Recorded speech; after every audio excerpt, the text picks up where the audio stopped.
Hi everybody, Mambo Sam here. Thanks for coming to our class. We really appreciate it. So before we get started, I wanted to go over just a couple of things. And you'll probably see this video again and again if you continue to come to classes. So if you're seeing this for like the 10th time, feel free to just go on through it. Anyway, so what I wanted to discuss before we get started is the idea of teaching and what that means to me and what it means to you. So the first thing I want to say is I'm not the magic police. I am not the spiritual practice police, and I'm not the voodoo police nor the vodou police or any kind of police. So what I mean is this. I believe that teaching at its heart should also involve you, your ideas, your intuition, the way you see things. And I'm not going to say that there's no wrong way to do things, because there is sometimes. But you need to be able to get from your teacher the idea of expansion and your spiritual journey, what things mean to you, which may be very different than what it means to someone else. You have to have room in a spiritual practice to not just learn facts, to not just learn things by rote. You really need to make these things your own. So if you are being taught by someone who doesn't leave any room for your own intuition and how you see things, you're not being taught, you're being programmed. And you should be wary of that. Now, are there wrong ways to do things? Yes, absolutely.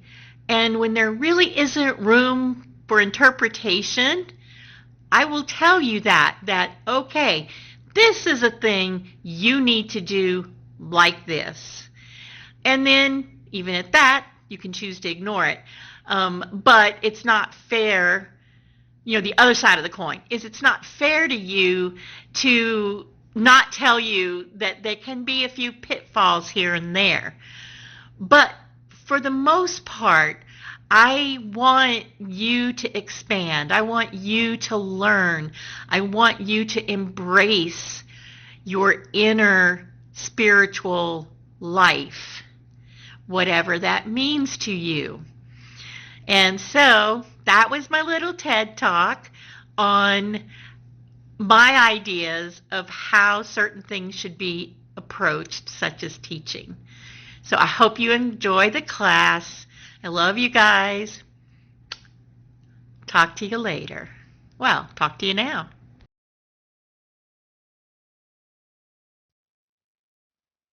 Hi, everybody. Welcome. I'm so glad that you're here for the Art and Science of the Vodou Veve, Part 1.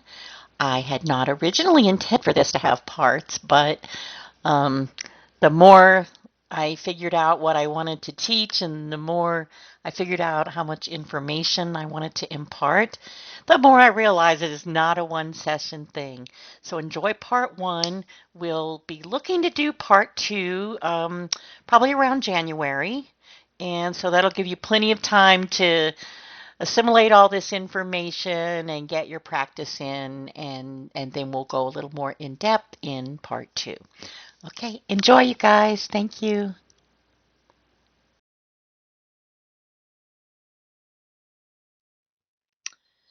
So, of course, our first question needs to be, what is a veve?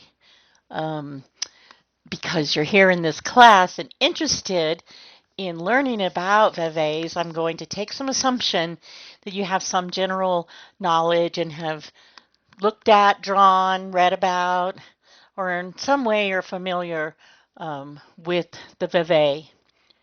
So there are specific veve for each loi. When I was in Haiti, I had the luck to tour a few different Vodou houses besides the one I was initiated in. And it was very interesting because throughout the area, the Veve varied just slightly from Vodou house to Vodou house. Little mark here, a little cross there. In sometimes almost not noticeable, but there is, or at least was at that time, a great pride amongst Vodou houses. Each person is very proud of the house that they're from, and they're always looking for a way within the parameters of their belief system to set themselves apart from other Vodou houses.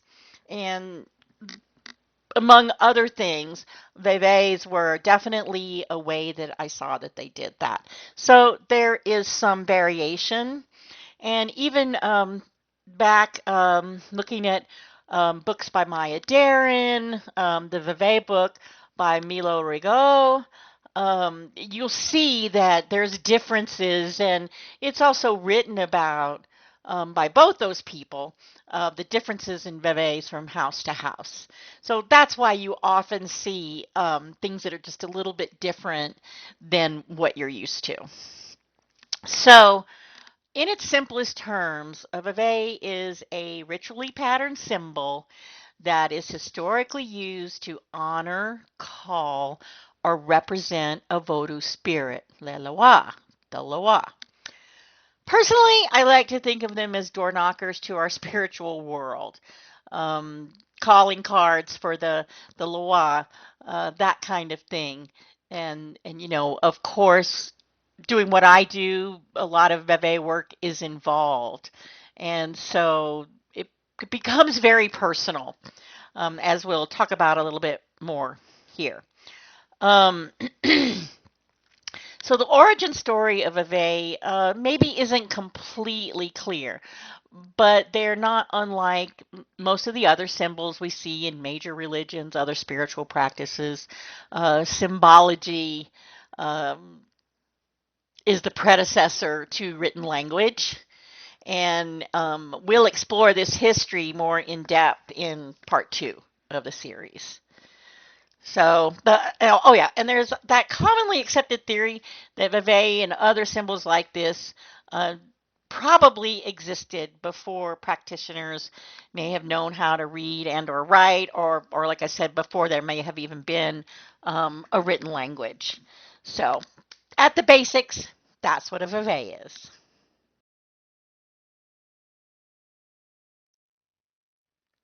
As I was mentioning earlier, we will definitely go more in depth with the history of the Veve and what it means for us as practitioners today in part 2 of this series.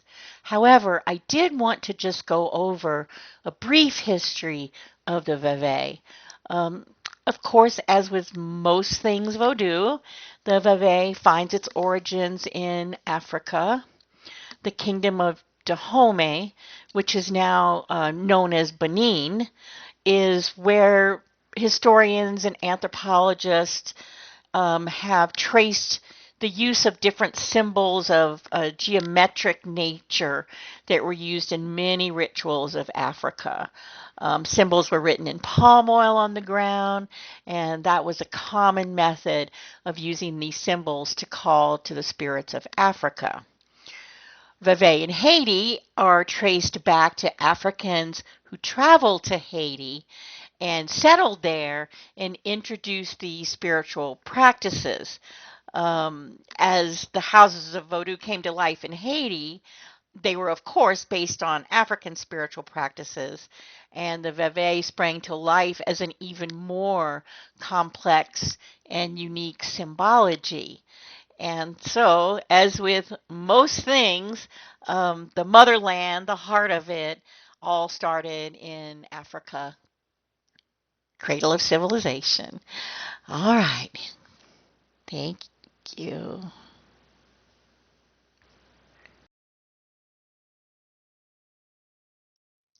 So today, we're going to do a Veve for Papa Legba. The Veve that you're looking at on your screen is definitely one of the most commonly seen Veve for Papa Legba. There are other versions, but for our purposes today, we're going to use this one. Most all of us are going to need a Veve for Papa Legba every now and again. As the keeper of the doorway to the spiritual realm, he will always be called on first in any of our rituals, and therefore we will start with his Veve. So what I'd like to do now is just a little bit of classwork. I'd like you to draw just a rough version of this. It doesn't have to be perfect right now, but take a few deep breaths, clear your mind, and just think about Papa Legba and kind of just take a couple of minutes to do just a rough, quick drawing as best as you can. Don't worry if you don't finish. Because you can still participate even if you don't finish right now. So let's take a couple of minutes and do that.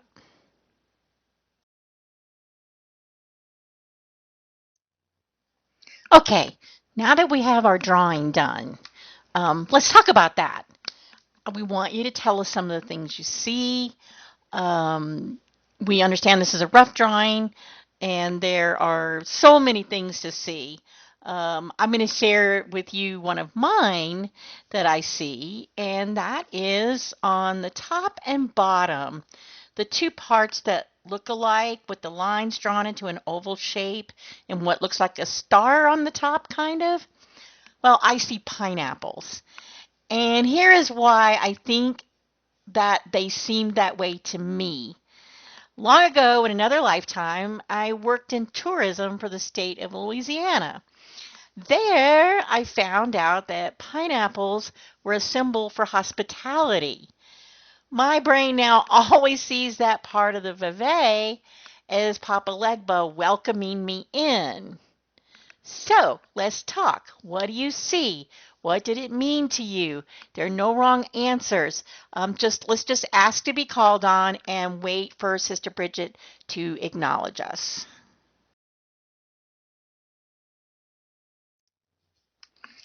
Okay, so now, what do you see? We've changed the orientation of the Veve. So you can just turn your paper around to match this, or just look here. So the first orientation of the Veve that we just used is considered the correct one. However, when you turn a Veve, you may see new things, new interpretations that might work for you. So let's have a little bit of voluntary homework. And if you come to see us when we do part two, this will come into play then. So you could save your notes. Anyway, turn your Veve in 4 different directions. Doing so, does that change your perception? Do you feel more in tune with one or the other? Do you see things differently? And is that more meaningful to you or less meaningful for that matter? Which orientation resonates the most with you and why? So these are the things we want to work on in our voluntary homework.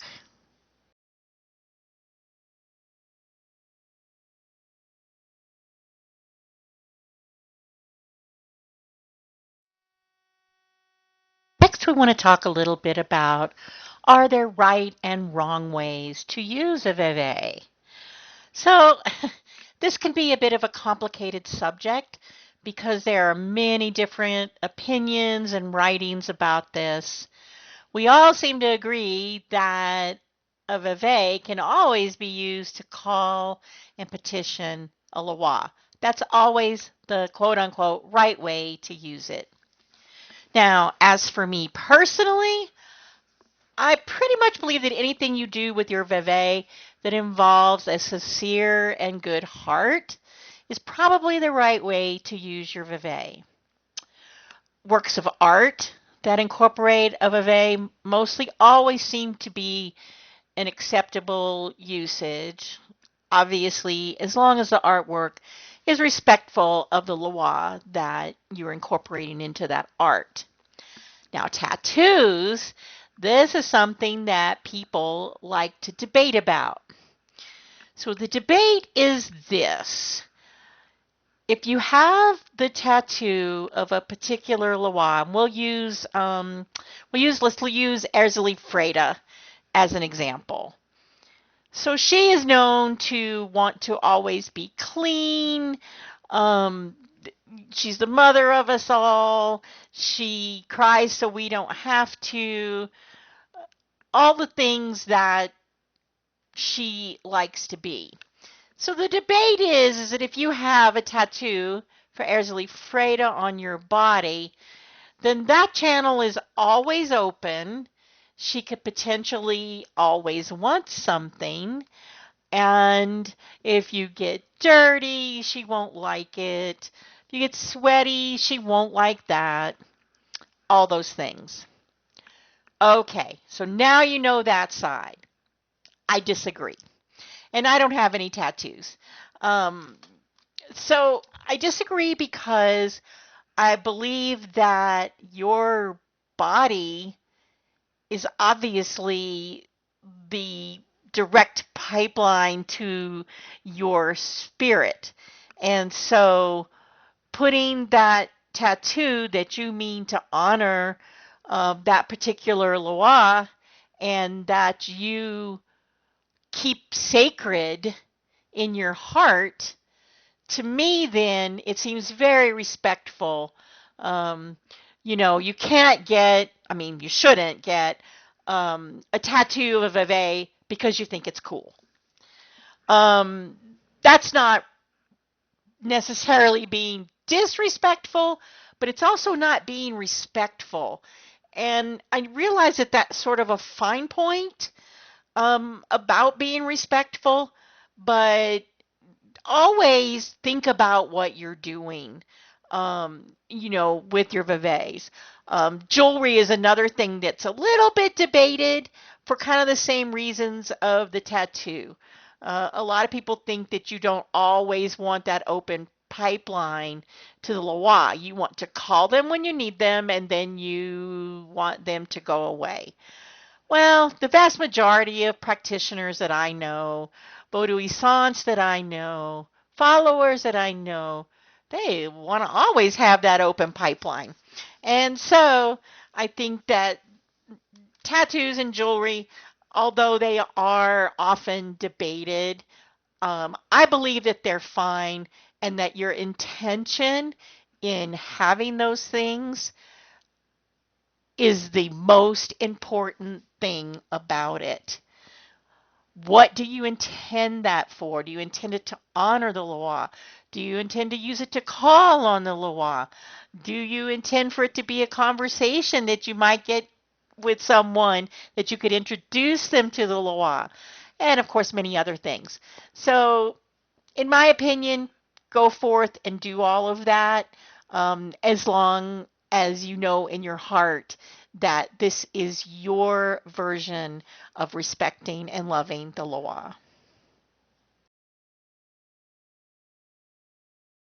Elegbara, ben belario, elegbara. Elegbara, ben belario, elegbara. Elegbara, ben belario, elegbara.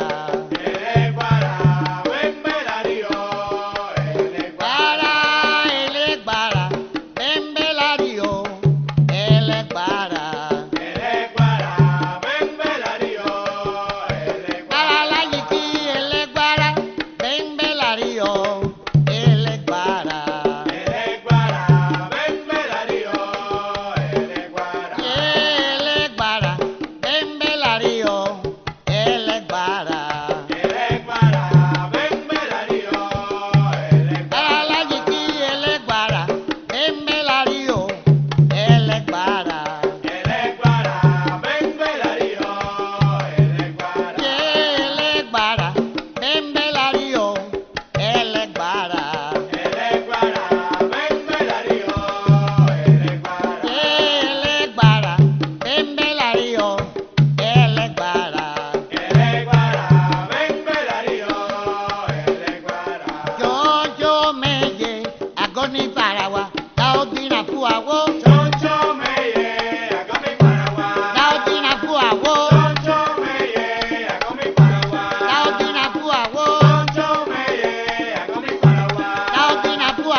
Olokumayo. Agoy para, Alaroye Olokumayo. agoy para, Alaroye Olokumayo. agoy para, agoy para, agoy para, alaroye olokumayo, agoy para, Alalaroye Olokumayo. agoy para, Akutelegba Olokumayo. agoy para, Alalayiti Olokumayo. agoy para, agoy para, agoy para,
Well, now that we've made our Veve, or we'll finish making it after class, depending on how far you got, the obvious thing we want to know is, well, how do we use our Veves? So, of course, the usage of the Veve is as important as its creation process. One big question I get a lot is people want to know if they have to make a new Veve every time they are doing some spiritual practice. No, you do not. Many people keep laminated copies of their most used Veve to use over and over again because it can be really time consuming to do this. And in the world we live in today, we may not have the time to sit down and do a Veve every time we want to do some work. So a lot of people laminate them, as I was saying, and something we'll get more into part two is using Veve and then burning them to put a certain petition into motion, that kind of thing. But for now, we're going to stick to the basic usage. So let's say you have your Veve, maybe you've laminated it, and maybe you've framed it, whatever. So to activate it, bring your Loa to mind that the Veve represents.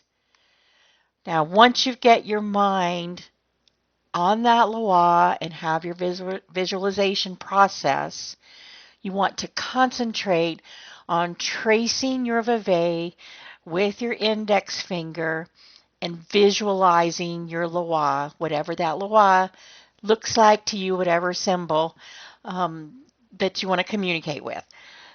So when you're finished tracing, you will use just a really simple invocation to call upon your Loa. And we're using the Papa Legba Veve as our main example here.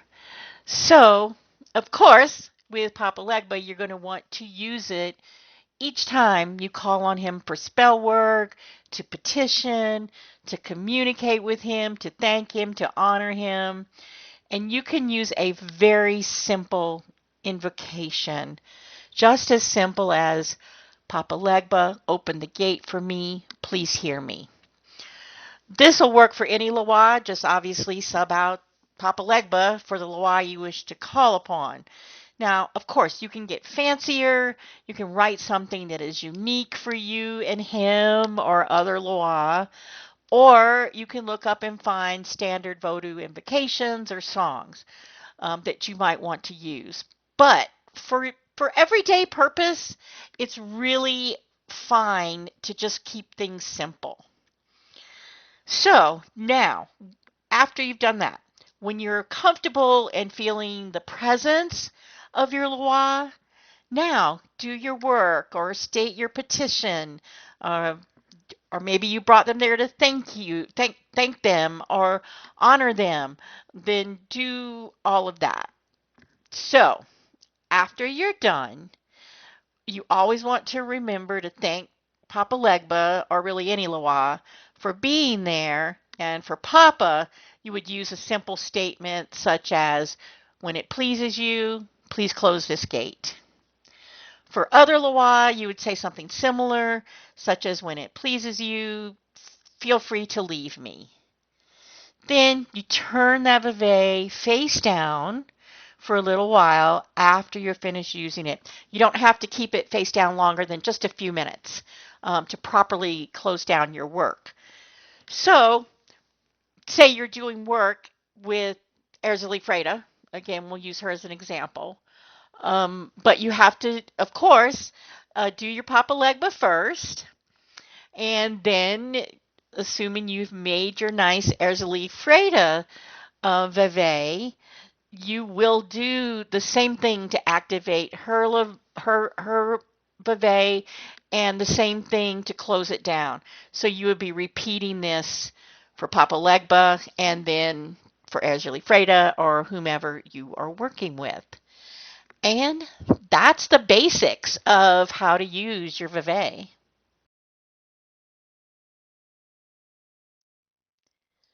Thank you so much, everyone, for being here. We really appreciate it. We're very excited that you'll be going forth and making Veve for your Loa. This will certainly enhance and enrich your spiritual practices with the law. We certainly hope we'll see you for part 2, and we can't wait to hear about all you have done with your Veve, how those have worked for you, what it meant to you, and then we'll move on to some more advanced work. So this class and its part 2 are completely free. But if you would like to donate something to give back, we would love it if you donated to the Louisiana SPCA for the work they're doing from Hurricane Ida, your local food bank or animal shelter, or the Valencia County Animal Shelter. There's 2 links below for those. And I think that's all. And again, so appreciative for you being here and your participation. Sending you guys lots of love, lots of blessings, and lots of good energy till we meet again. Take care, y'all. Bye-bye.